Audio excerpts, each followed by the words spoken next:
আজকে আমি ভাবছি একজোড়া লেবু আঁকবো। এই গরমের মধ্যে লেবু দিয়ে শরবত খেতে ইচ্ছে করছে, কিন্তু এই মুহূর্তে আমার হাতের কাছে লেবু নেই, যা ছিল সব খেয়ে ফেলছি। তো আমি ভাবছি কেননা আমি একেই মনের স্বাদটা মিটিয়ে নিই। একটা আপু আমাকে বলেছিল যে এই কালারটা ভালো না, এই কালারটা উঠে যায়। কথা সত্যি, কালার কিন্তু ভালো না, উঠে যায়, কিন্তু তবুও এই কালারটা দিয়ে আমি অনেক ছবি এঁকেছি, আমারটা কিন্তু উঠে যায়নি। এর কারণ হচ্ছে কি, এই কালারটার একটা নিয়ম আছে। তো নিয়মটা হচ্ছে সব কালার জল রঙের মতোই, যেমন প্রথমে হালকা করে ইউজ করে তারপর গাঢ় করে ইউজ করা, আর আমি এইভাবে ইউজ করি। অনেক বেশি বেশি জল রং কিন্তু ইউজ করে না, জল রঙে কিন্তু অনেক বেশি বেশি ইউজ করে না। জল রঙে যদি অনেক বেশি বেশি ইউজ করো তাহলে ওটা অনেক দামি রং হলেও উঠে যায়। আর যদিও এই রংটা সত্যি তেমন ভালো না, অনেক দামি রঙের থেকে অবশ্যই যেটার দাম বেশি ওটা ভালোই হবে, আর এটা একটু কম ভালো। তবুও আমি কিন্তু এটা দিয়ে অনেক ছবি আঁকি, আর দেখে কিন্তু সবাই ধরতে পারে না যে এত কম দামি রং দিয়েও কিন্তু আমি ওই ছবিগুলো আঁকি। তো আমরা যদি চেষ্টা করি তো আমরা যে কোনো রং দিয়েই আমরা ভালো ছবি আঁকতে পারবো।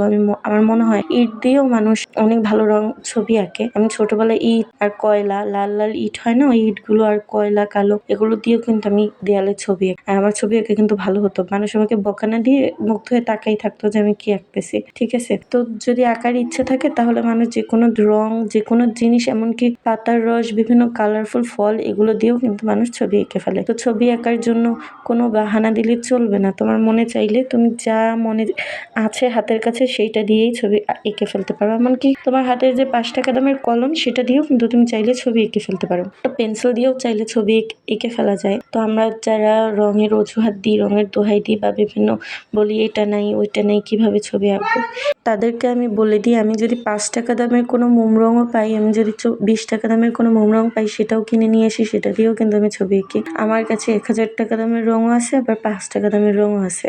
আমি কলম দিয়েও আঁকি, আবার অনেক দামি রং দিয়েও আঁকি। কিন্তু আমার একটা রং কিন্তু এখনো ট্রাই করা হয়নি, সেটা হচ্ছে গাউজ কালার, আর সেটা আমার খুবই ইচ্ছা ট্রাই করার। কিন্তু আমার কাছে ওইটা বাদে প্রায় সব ধরনের রঙই আছে, টেম্পারা কালার্সও আছে, কিন্তু গাউজ কালারটা নেই।